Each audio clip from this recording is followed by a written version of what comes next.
Some islands keep secrets long after the war leaves them behind. In May of 1945, the war in Europe was ending, but not every corner of it had been seen yet. Captain James Whittaker stood on the deck of a small British naval transport cutting slowly through the cold gray water of the English Channel. Ahead of them, rising out of the morning fog, was the island of Alderney.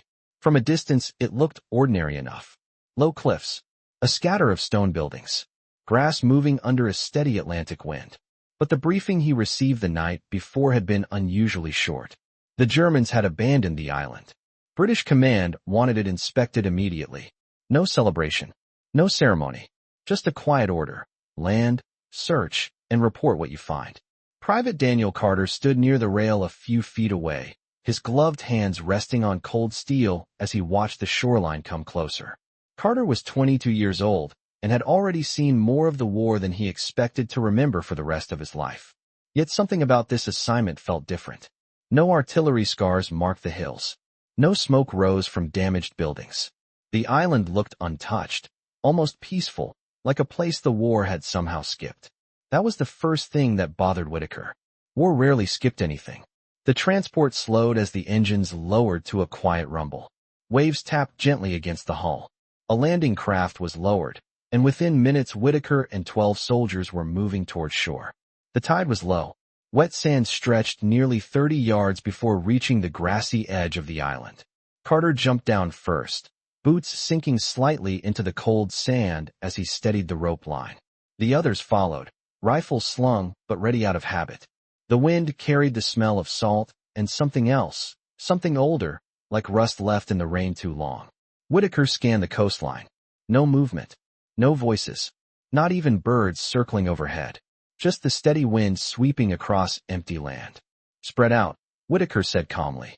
The men moved inland in a loose line, boots crunching over gravel and broken shells.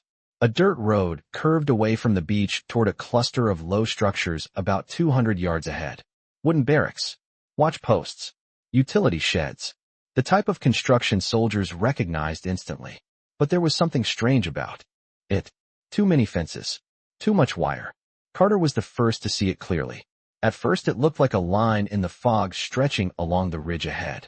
Then the wind shifted and the mist pulled back just enough to reveal it. Barbed wire. Not a short defensive fence. Not a temporary barrier. Miles of it. Thick posts hammered into the earth every 10 feet, running across the hillside in long silent rows. Carter stopped walking. Whittaker noticed immediately. "What is it?" Carter didn't answer right away. He simply pointed. Whittaker stepped forward beside him and followed the line of Carter's finger.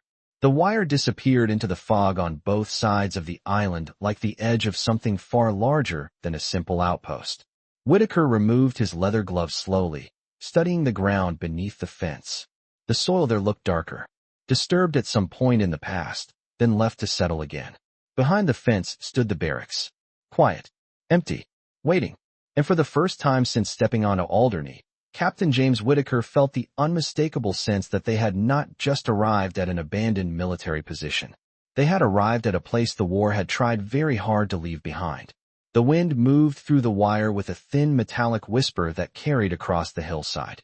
Captain James Whittaker studied the fence line for several seconds without speaking. The posts were thick oak, driven deep into the ground and spaced with precise military order, each one holding strands of rusted barbed wire that stretched farther than the fog allowed them to see. This had not been built quickly. It had not been built carelessly. It had been designed to hold something inside. Private Daniel Carter stepped closer, careful not to touch the wire. The metal had aged, but the structure still stood firm, as if the island itself had been waiting for someone to notice it again. Carter followed the line of fencing toward the barracks they had seen from the beach. From this distance, the buildings looked even more unsettling. Long wooden structures with narrow windows, doors hanging slightly open, roofs sagging under years of wind from the Atlantic. None of them showed signs of battle. No burn marks, no shell damage, just abandonment. Whittaker finally spoke, his voice quiet but steady. "Move carefully." The men spread out along the fence, walking slowly as they searched for an opening. The ground beneath their boots felt uneven, patches of dry grass giving way to areas where the soil had settled differently. Someone had dug here before. Long ago perhaps, but the land still remembered. A few yards down the line, Sergeant Thomas Bradley raised a hand. "Gate over here, sir." Whitaker and Carter moved toward him. The gate stood between two heavy posts, secured with a thick chain that hung loose where a lock had once been cut away. The hinges creaked softly as Bradley pushed it open. The sound echoed across the quiet hillside in a way that made every soldier pause for a moment. Inside the fence, the air felt strangely still. Even the wind seemed quieter beyond the wire. The barracks stood about 200 feet ahead, arranged in straight rows like a carefully planned camp. Carter noticed something else immediately. Watch towers. 3 of them. Tall wooden frames rising above the compound, each with a small platform at the top. Empty now, but they had once allowed someone to see every corner of this place. Whitaker removed a folded map from his jacket pocket and glanced down at it. Alderney had been marked simply as a fortified German position. Coastal defenses. Artillery batteries. Nothing about fences like these. Nothing about rows of barracks surrounded by wire. He folded the map again and slid it away. Carter walked toward the nearest building, his boots pressing into gravel that had once been arranged neatly along a path. The door moved slowly when he pushed it open. Inside, the light filtered through dusty windows and revealed rows of narrow wooden bunks stacked too high. Blankets still lay folded at the corners. Tin cups rested on a long table against the wall. Everything looked as though the people who had used this place had left in a hurry, but not in chaos. They had followed instructions. Carter ran a finger lightly across the table. Dust lifted into the air. No one had been here for a long time. Whitaker stepped into the doorway behind him and looked across the silent room. Then his eyes moved toward the far wall where a small office door stood half open. A piece of paper was pinned beside it. The paper had yellowed with age, but the black symbol printed at the top was still clear. Carter saw it at the same moment Whitaker did. 2 sharp lightning-shaped letters. The mark of the SS. Neither man spoke for several seconds. Outside, the wind touched the barbed wire again, and the thin metallic whisper returned as if the island itself had just begun to tell its story. Captain James Whitaker stepped closer to the paper on the wall and studied the symbol in silence. The black letters were sharp and unmistakable even after months of salt air and drifting dust. The SS did not place their mark casually. Wherever that symbol appeared, it meant control, authority, and secrecy. Whitaker pushed the small office door open the rest of the way. The hinges gave a slow, tired creak that echoed inside the narrow room. A single desk stood beneath the window. Papers were scattered across its surface, some still pinned under a metal clip as if the person who worked here had intended to return the next morning. Private Daniel Carter moved carefully around the desk and picked up one of the folders. The paper inside had grown brittle, but the typewritten lines were still clear. Names, numbers, dates, long columns that stretched down the page in perfect order. Carter flipped to the next sheet, and then another. The pattern repeated again and again. Lists that seemed too long for a camp this size. Captain Whitaker stepped beside him and looked down at the pages. Neither man needed to say what they were both beginning to understand. This place had held far more people than the quiet buildings outside suggested. Outside the office, the other soldiers had begun moving through the compound with slow, careful steps. Sergeant Thomas Bradley checked the base of the watchtower, while 2 others inspected a storage shed behind the barracks. Every door opened to the same strange stillness. Beds left neatly arranged. Tables empty, but organized. Crates stacked along walls with faded German labels marking supplies that had long since disappeared. The camp had not been destroyed. It had simply been left behind. Carter set the folder back down and walked toward the far window. From there he could see the entire compound stretching across the hillside. The rows of barracks formed a grid that looked almost mathematical from above. Gravel paths connected each building with clean straight lines. Whoever designed this place had wanted control over every movement inside it. Carter noticed something else then. Beyond the final row of buildings, the ground changed color slightly. The grass grew thinner there, replaced by wide patches of soil that looked darker than the rest of the field. He narrowed his eyes and leaned closer to the glass. The areas were too regular to be natural. Long de het thoi John cho gue tin ned. Vui long Thursday lie. I do not think any of us were prepared for what the ground itself was trying to say. The wind moved across Alderney that afternoon with a strange quiet weight, the kind of silence that settles over a place long after the shouting has ended. Private Daniel Carter stood near the broken gate of the compound, staring at the rows of empty barracks that leaned slightly in the coastal wind. The buildings were simple wooden structures, weathered by salt air and neglect, but something about them felt wrong. The doors hung open. Windows rattled softly. No voices. No movement. Just the distant sound of waves striking the cliffs about half a mile away. Captain James Whittaker stepped into the yard beside him, boots crunching over gravel that had not been disturbed in weeks. The captain removed his leather gloves slowly, studying the place the way a surveyor studies unfamiliar land. Everything here had been organized once with military precision. Fences, guard towers, work sheds. Even the barbed wire was stretched in perfect lines that cut across the gray earth like scars that refused to fade. But the people who built it were gone. Gone quickly, judging by the scattered crates and abandoned paperwork inside the nearest administration hut. Carter had been in France for nearly 9 months before the Channel Islands operation. He had seen ruined towns, empty farms, and fields where entire battles had passed through like storms. Yet this island felt different.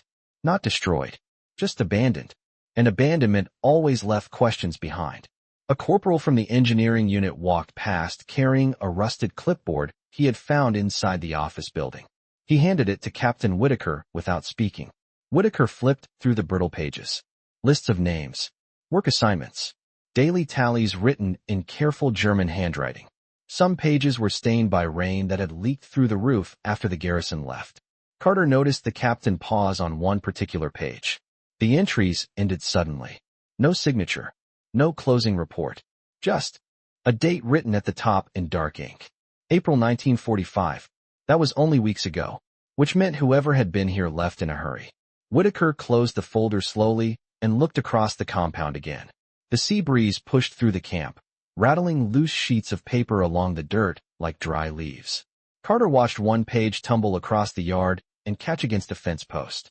On it was a rough map of the island. Several areas had been circled in pencil. Work zones, probably. Or something else. Behind the barracks, the ground stretched toward a long patch of uneven soil where the grass refused to grow properly. Carter noticed it immediately. The earth there was darker, almost freshly turned despite the wind that had swept the island for weeks. He pointed toward it without saying anything. Whittaker followed his gaze. For a moment neither man spoke. Soldiers had learned during the war that certain sites carried meaning before anyone explained them. Disturbed ground was one of those sites. A group of Royal Engineers approached carrying shovels and survey equipment. One of them knelt near the edge of the patch and pressed his hand gently into the soil as if testing its memory. He stood again and looked toward the captain. Not alarmed, not shocked, just quiet. Carter felt something heavy settle in the air between them all. The island had been silent when they arrived that morning. Silent in a way that felt unfinished. Now the silence felt different. Now it felt like the beginning of a conversation the ground had been waiting to have. Captain Whittaker slipped his gloves back on and gave a small nod toward the engineers. Dig carefully, he said. Let the island tell its story. The first shovel entered the soil slowly, almost respectfully, as if the men understood that this ground had waited a long time to be disturbed again. The Royal Engineers worked with quiet precision, pushing their blades into the dark patch of earth behind the barracks while the rest of the British unit stood several yards away in silence. Private Daniel Carter watched from the edge of the clearing, his boots planted firmly in the gravel as the wind carried the smell of the ocean across the compound. The island still looked peaceful from a distance. Grass moved gently across the hills. Clouds drifted above the Atlantic horizon. Yet here, inside the fences, the air carried a weight that no map had warned them about. Captain James Whittaker stood with his hands behind his back, studying every motion of the engineers as they carefully removed the top layer of soil. They were not digging quickly. Each shovelful was placed aside deliberately, forming small piles that stretched across the uneven ground. It did not take long before the texture of the soil began to change. The darker earth gave way to patches of pale sand and gravel that had clearly been disturbed long ago. One of the engineers paused and knelt down, brushing away loose dirt with his gloved hand. Carter could not see exactly what the man had found, but he saw the engineer look up toward the captain with a quiet expression that said enough. Whittaker stepped forward slowly. He crouched beside the shallow trench and studied the ground for several seconds without speaking. No one asked questions. Soldiers had learned during the war that some discoveries did not need explanation the moment they appeared. Carter looked away for a moment and scanned the rest of the compound. The empty watchtowers stood above them like silent witnesses. The wooden platforms creaked gently in the wind, and for the first time he imagined the guards who must have once stood there watching the yard below, watching the fences, watching the barracks, watching the people who had once filled this place with movement and voices. He turned back when he heard the scrape of another shovel against the soil. The engineers continued their careful work, widening the small trench just enough to understand what the ground was holding. Captain Whitaker remained beside them, his face calm but focused as if he were studying a map that had finally begun to reveal its hidden lines. After a few more minutes, he stood again and removed his gloves, brushing a thin layer of dirt from his palms. He looked across the compound toward the rows of barracks where Carter still stood waiting. For a long moment, neither man spoke. The silence of Alderney had changed once again. It was no longer the silence of an empty island. It had become the silence of a place where the past was beginning to surface. Whitaker finally gave a quiet instruction to the engineers. "Mark the location. We will document everything before we continue." The men nodded and began placing small wooden markers around the edge of the disturbed ground. Carter watched them work and realized something important in that moment. The soldiers had come to the island expecting to inspect a deserted German position. Instead, they had stepped into a place that carried a story no one had finished telling. And as the wind moved through the barbed wire once more, it seemed clear that Alderney was only beginning to reveal what had been left behind. The markers stood in the ground like quiet signposts, small pieces of wood placed carefully around the disturbed soil as the Royal Engineers finished documenting the location. The wind from the Atlantic moved steadily across the island, carrying the distant sound of waves against the cliffs and the faint creak of the empty watchtowers above the compound. Private Daniel Carter remained near the edge of the yard, watching the engineers work while the rest of the British unit slowly spread out to examine the remaining buildings. The afternoon light had begun to shift, casting longer shadows across the gravel paths between the barracks. Captain James Whitaker walked toward the administration building with the clipboard still in his hand, the brittle pages moving slightly each time the wind touched them. Inside the structure, the air smelled of damp wood and old paper. Carter followed him through the doorway and immediately noticed how carefully everything had once been organized. Shelves lined the walls, filled with folders, logbooks, and stacks of forms printed in German. Many of them had fallen to the floor when the garrison left, but the system behind them was still visible. Someone had run this place with strict order. Whitaker placed the clipboard on a wooden desk and began opening the nearby cabinets one by one. Each drawer revealed more records, work assignments, supply inventories, transportation logs. Carter lifted one folder from the floor and brushed dust from the cover. The paper inside listed groups of laborers assigned to construction teams across different areas of the island. The dates stretched back several years, long before the final months of the war. Carter turned another page and noticed something unusual. Many of the names were not German. They came from different countries across Europe. The list described workers brought here for projects along the coast and inside the hills. Whitaker leaned over the desk, reading silently for several minutes. Outside, the engineers continued their careful work, their tools striking the soil with steady, controlled movements that echoed faintly through the open doorway. Finally, Whitaker closed the folder and looked toward Carter. "This was not just a military outpost," he said quietly. Carter nodded slowly. The rows of barracks outside suddenly made more sense. The fences, the watchtowers, the strict records. Everything about the place had been designed to manage large numbers of people. Carter walked to the window and looked across the compound again. The uneven ground the engineers had marked now sat surrounded by the small wooden stakes, the area preserved carefully so the full story could be recorded later. Beyond it, the land stretched toward the cliffs where the ocean moved endlessly against the rocks. For a moment, Carter tried to imagine the island during the years when these buildings had been full. Hundreds of voices, work crews moving across the fields, guards watching from the towers above. The wind pushed through the broken window frame and scattered a few loose papers across the desk behind him. Whitaker caught one before it fell to the floor. It was a map similar to the one Carter had seen earlier in the yard, but this version showed far more detail. Several sections of the island were marked with red pencil circles and short notes written beside them. Work zones, storage depots, restricted areas. Carter noticed one location in particular near the northern side of the island, where several circles overlapped each other, as if someone had been trying to track repeated activity in the same place. Whitaker studied the map for a long moment before folding it carefully. Then he looked back toward the compound where the engineers had finished placing their markers. The captain slipped the map into his coat pocket and spoke calmly. "We will need to see the rest of this island before the day is over."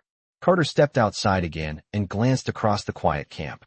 The sun was lowering toward the western horizon now, and the shadows of the watch towers stretched long across the yard like silent reminders of the years that had passed here. Somewhere beyond the fences, the island was still holding more answers, and Captain Whitaker intended to find them. The sun was beginning to lower toward the western horizon when Captain James Whitaker and his men left the fenced compound behind them. The quiet camp remained under the watch of the Royal Engineers, who continued documenting every detail around the marked ground. Whitaker walked at the front of the small patrol as they followed the narrow dirt road that curved north across Alderney. The wind carried the smell of salt and sea grass across the open land, and the sky above the island had begun to turn a pale gold as the afternoon slowly faded. Private Daniel Carter walked a few steps behind the captain, his eyes moving across the landscape as they advanced. From the map Whitaker had found in the administration building, several areas across the island had been marked with red circles. One of those circles lay nearly a mile away along the northern ridge.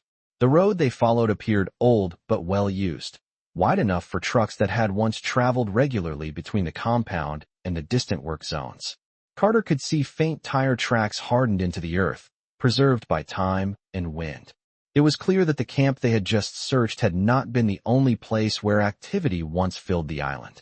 After about 15 minutes of steady walking, the land ahead began to rise slightly toward a low hill overlooking the sea. From the top of the ridge, Carter could see the Atlantic stretching endlessly toward the horizon, the water reflecting the late afternoon sunlight in long silver lines. But what caught his attention was not the view. Near the crest of the hill stood several concrete structures partially buried in the earth, their shapes rough and unfinished, as if they had been carved directly into the island itself. Whitaker stopped the patrol and studied the site carefully. These were not ordinary bunkers. The entrances were wide, reinforced with thick steel doors that now hung open. Around them stood piles of stone and construction debris that had never been cleared away.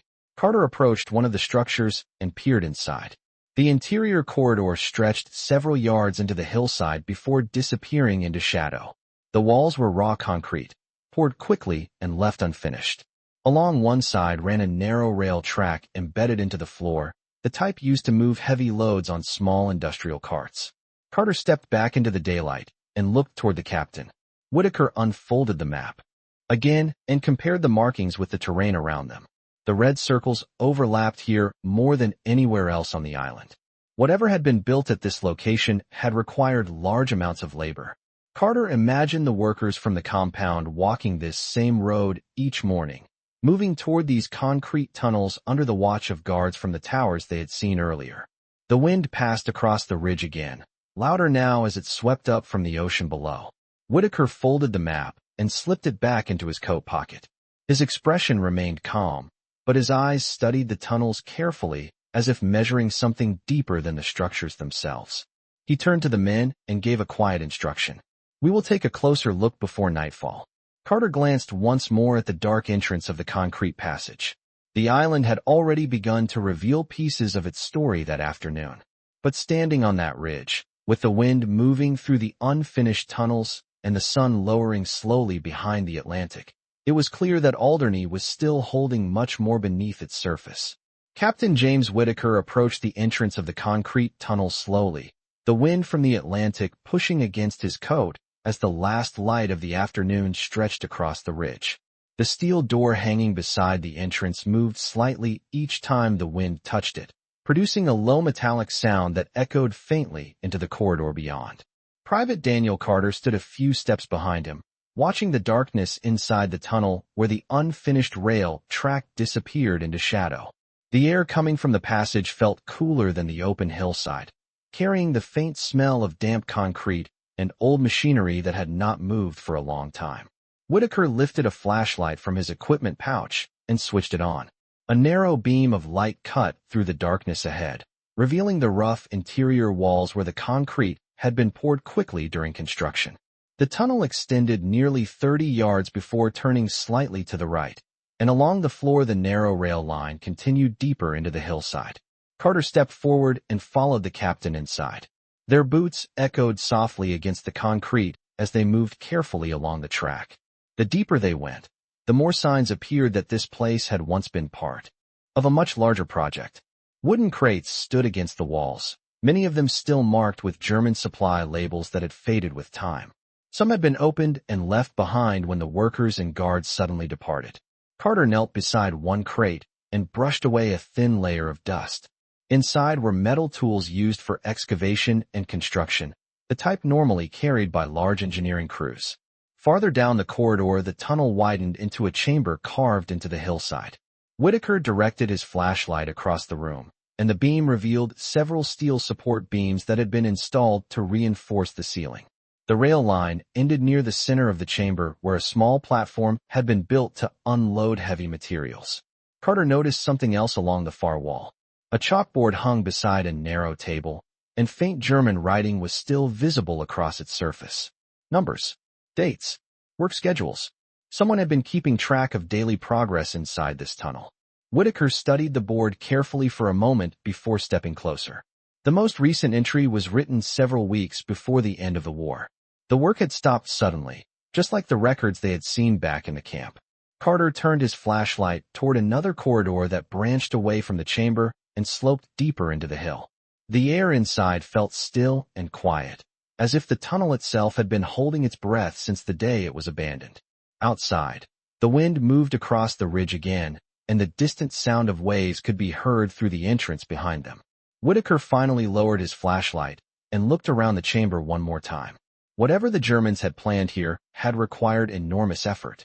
Workers from the camp had likely spent months moving stone, pouring concrete, and hauling materials along the rail track that still cut across the floor. Yet the project had never been completed. Carter stepped back toward the entrance and glanced out at the fading light beyond the tunnel. The sun was almost touching the horizon now, painting the ocean in deep orange reflections. Behind them, the dark corridors continued into the hillside, silent and unfinished. Whitaker switched off the flashlight and spoke calmly as he stepped back into the evening wind. "We will document this site tomorrow." Carter nodded quietly and looked across the ridge, toward the distant compound where the engineers were still working near the marked ground. The island had already revealed hidden camps, buried records, and tunnels carved into its hills. And as the sun finally dipped toward the Atlantic, it was becoming clear that the story of Alderney was far larger than any of them had expected when they first stepped onto its quiet shore. The last light of the day faded slowly across the island as Captain James Whitaker and his men made their way back along the narrow road from the ridge. The wind had grown colder now, carrying the steady rhythm of the Atlantic surf somewhere beyond the darkening cliffs. Private Daniel Carter walked beside the captain in silence, the image of the unfinished tunnels still fresh in his mind. Behind them, the concrete entrances had already begun to disappear into shadow, as if the hillside were closing itself again around the secrets it had held for years. By the time they reached the compound, the sky had turned deep blue, and the first faint stars were beginning to appear above the sea. Lanterns had been set up near the administration building where the Royal Engineers continued their careful work. The wooden markers around the disturbed ground stood quietly in the lantern light, forming a small circle of pale shapes against the dark soil. Carter noticed that several engineers were now measuring the area with long tape lines, documenting every detail in notebooks that would later be sent to command. Whitaker stepped into the lantern light and spoke briefly with the senior engineer before looking across the yard again. Even at night, the compound still carried the same strange silence that had greeted them earlier that morning. The barracks stood empty, their windows dark, while the watchtowers cast long shadows across the gravel paths. Carter moved toward one of the tables where the soldiers had begun organizing the documents recovered from the administration office. Stacks of folders now covered the surface, each one containing records of the camp's operations during the years of occupation. One particular logbook caught his attention. The cover was worn but carefully labeled in German script. Carter opened it and began reading under the lantern light. The pages listed daily work assignments for groups of laborers transported across the island to various construction sites. Each entry recorded the number of workers sent out in the morning and the number returned at night. Carter turned several pages slowly until he reached the final weeks of entries. The pattern suddenly changed.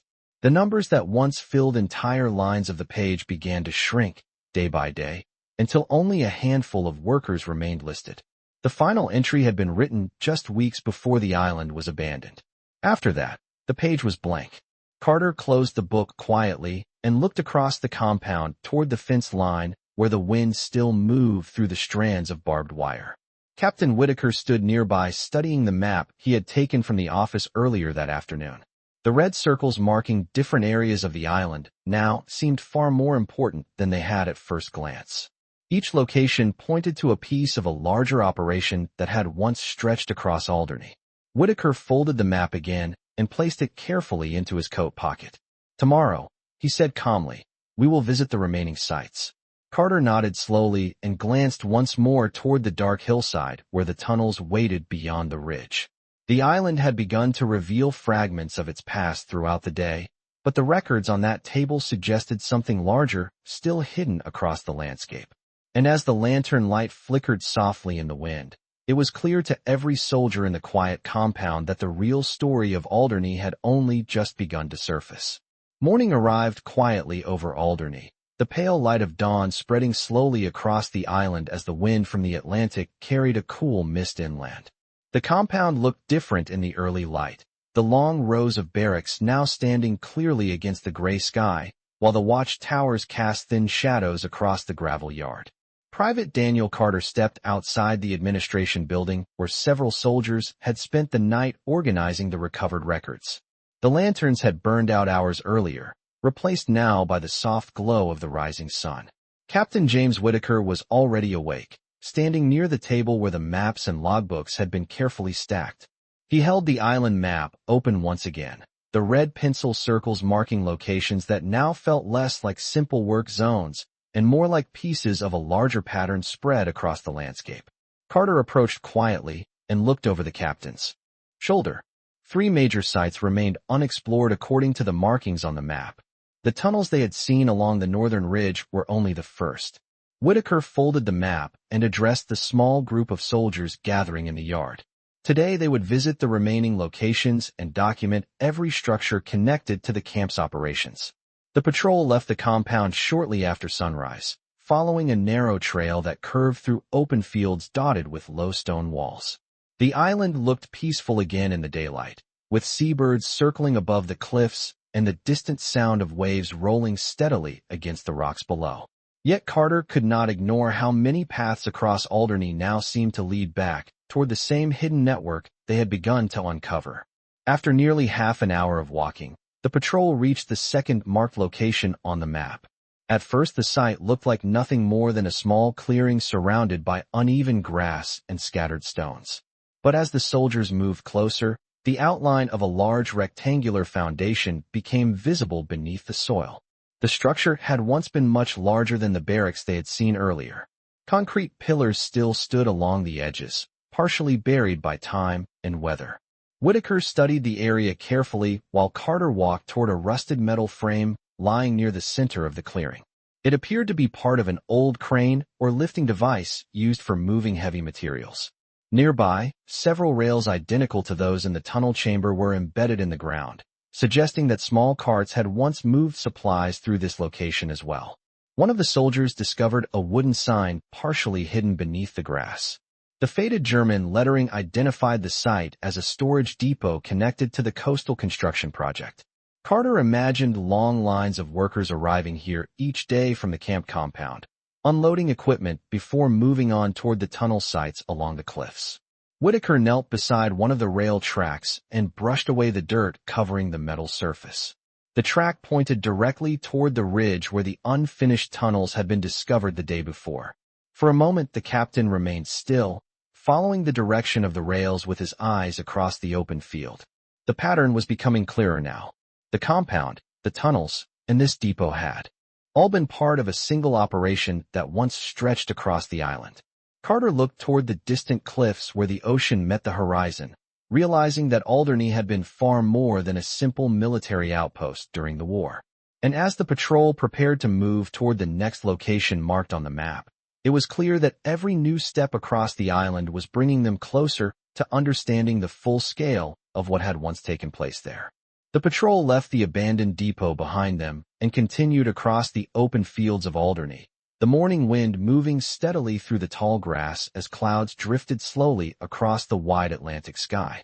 Private Daniel Carter walked beside Captain James Whittaker along the narrow track that followed the direction of the old rail lines they had just uncovered. The pattern was becoming clearer with every mile they crossed. The camp compound, the storage depot, and the tunnels along the ridge had all been connected by the same network of roads and supply routes. Nothing on this island had been built by accident. After nearly 20 minutes the land began to slope gently toward the western side of the island where low cliffs overlooked the sea. The final location marked on Whittaker's map lay somewhere beyond those cliffs. From a distance Carter could already see the outline of several structures scattered along the coastline. At first they appeared to be ordinary coastal bunkers, the kind of defensive positions common throughout the Channel Islands during the occupation. But as the patrol moved closer the scale of the construction became far more impressive. Massive concrete walls rose from the rocky ground, some nearly 12 feet high and reinforced with thick steel plates that had weathered years of salt wind. These were not simple observation posts. They were part of a larger defensive complex designed to face the open sea. Whittaker paused at the edge of the site and studied the arrangement of the bunkers carefully. Several underground entrances had been cut directly into the cliffside, each one connected by narrow concrete corridors that ran beneath the surface. Carter noticed the same narrow rail tracks they had seen earlier in the tunnels and depot, embedded again along sections of the ground between the structures. It was clear now that materials had been transported from the depot to the tunnel network and then onward to these coastal positions. The entire island had been turned into a coordinated system of construction. One of the soldiers called Carter over to examine a metal plaque still attached beside the entrance of a bunker. The German lettering had faded but was still readable enough to identify the structure as part of a coastal artillery project planned late in the war. Carter looked out toward the horizon where the ocean stretched endlessly under the gray sky. From this position, the bunkers would have commanded a clear view of every ship passing through the surrounding waters. Whittaker stepped onto a raised platform overlooking the complex and unfolded the island map once again. For several minutes, he compared the locations they had already explored with the structures now visible along the cliffs. When he finally folded the map, his expression carried the quiet certainty of a man who had solved a difficult puzzle. Alderney had not been a simple outpost, or even just a labor camp. It had been the center of a vast construction effort meant to transform the island into a powerful defensive stronghold. Carter walked slowly along the edge of the cliff and looked back toward the inland hills where the tunnel entrances lay hidden beneath the earth. Every discovery they had made over the past 2 days now formed a single picture. Workers housed in the fenced compound had been sent across the island each day to build tunnels, move supplies, and raise massive concrete defenses along the coast. The scale of the effort was far greater than anyone in the patrol had expected when they first landed on Alderney's quiet shore. And as the wind swept across the cliffs once more, carrying the distant sound of waves against the rocks below, it became clear that the island's silent landscape had been shaped by years of hidden work that the world was only now beginning to understand. Captain Whittaker stood quietly for a moment on the concrete platform while the wind moved steadily across the coastline, carrying the sharp scent of salt from the Atlantic. The structures around them no longer felt like scattered ruins. Now they looked like pieces of a design that had once been carefully organized with precise purpose. Private Daniel Carter stepped down from the platform and continued along the path that followed the outer line of the bunkers. The ground beneath his boots was uneven with old construction gravel that had long ago hardened under years of rain and wind. Several steel doors still remained attached to the bunker entrances, though most hung half open as if they had not been touched since the final days of the occupation.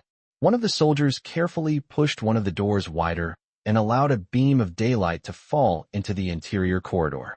Carter followed him inside, where the air immediately became cooler and carried the faint smell of damp concrete. The hallway extended nearly 30 feet before turning sharply to the left, where several small chambers had been built into the thick walls. These rooms appeared to have once served as equipment storage areas or observation posts connected to the coastal defenses above. Carter ran his hand across the smooth concrete surface and noticed faint chalk markings that had somehow survived the passing years. The marks looked like measurement notes written during construction, small reminders left by workers who had spent long days shaping these massive structures. Captain Whitaker soon joined them inside the bunker and slowly examined the corridor with thoughtful attention. The arrangement of the rooms matched the pattern they had already seen in the underground tunnels and storage depots across the island. Everything had been designed for efficiency. Supplies moved from the depot through the tunnels, transported along narrow rail lines, and finally delivered to the coastal batteries where the defenses faced the sea. Carter stepped into one of the smaller rooms and looked through a narrow observation slit cut into the outer wall. From this angle, the horizon stretched clearly across the open water, nearly 15 miles toward the distant French coast. It was easy to imagine how watch crews once stood here, scanning the sea hour after hour. When Carter returned to the corridor, he noticed Whitaker studying a large metal cabinet built into the wall near the bunker entrance. The cabinet door had rusted partially open, but inside several folded documents still rested on a metal shelf protected from the weather. Whitaker carefully lifted the papers and unfolded them under the faint light coming through the doorway. Though the pages had aged, the printed diagrams remained visible enough to understand their meaning. They showed detailed construction plans for multiple sections of the island, including tunnel systems, supply routes, and coastal defenses stretching from one end of Alderney to the other. Carter realized then that they were holding a record of the entire project. What had once been hidden beneath layers of secrecy and war now existed quietly inside these forgotten papers. Whitaker slowly placed the documents back into the cabinet and closed the door with measured care. The patrol stepped outside again, where the afternoon light had begun to soften across the cliffs. Carter looked back across the island, where the rolling fields and quiet hills gave no obvious sign of the immense effort that had shaped them years before. Yet beneath the grass and stone lay miles of tunnels, rail lines, and concrete defenses built by countless hands whose work had long been left behind. As the patrol prepared to return toward their temporary camp for the evening, Carter understood that their mission had uncovered more than abandoned structures. They had uncovered the silent story of an island transformed by the hidden machinery of war, a story that had waited patiently beneath the quiet landscape for someone to finally see the full picture. The patrol walked slowly back along the narrow path that curved across the higher ground of the island, while the late afternoon sun lowered toward the horizon. Private Daniel Carter carried the quiet weight of everything they had uncovered during the past several days. From the outside, Alderney still appeared peaceful, its open grass fields moving gently in the ocean wind. But Carter now understood that beneath those fields existed a complex network built with careful precision many years earlier. Captain Whitaker led the group toward a ridge that overlooked the central valley where they had first established their temporary camp, nearly 3 miles away.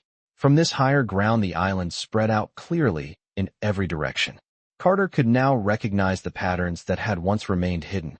The long depressions in the grass marked the buried routes of the narrow rail lines that had connected supply depots to the coastal batteries.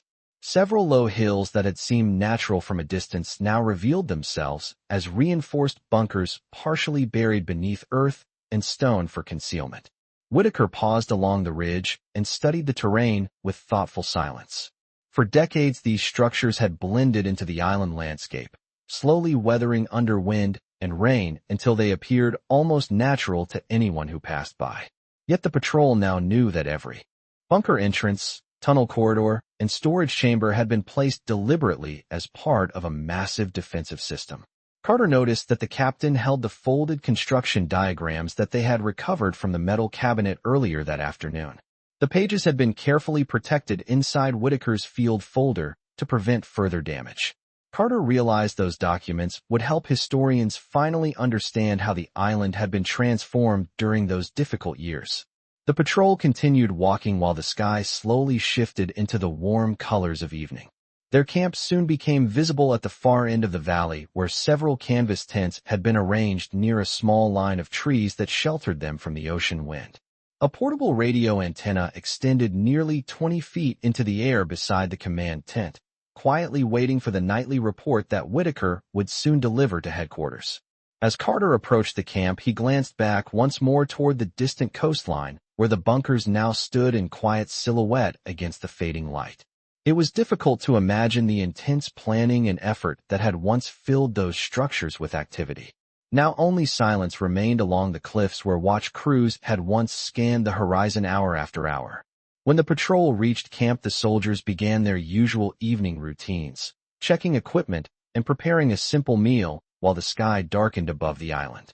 Whitaker stepped inside the command tent and carefully spread the recovered diagrams across a folding table illuminated by a small electric lamp. Carter watched from the entrance as the captain traced several of the tunnel routes with a pencil while preparing his report. The lines on the paper connected every location they had explored across the island during their mission.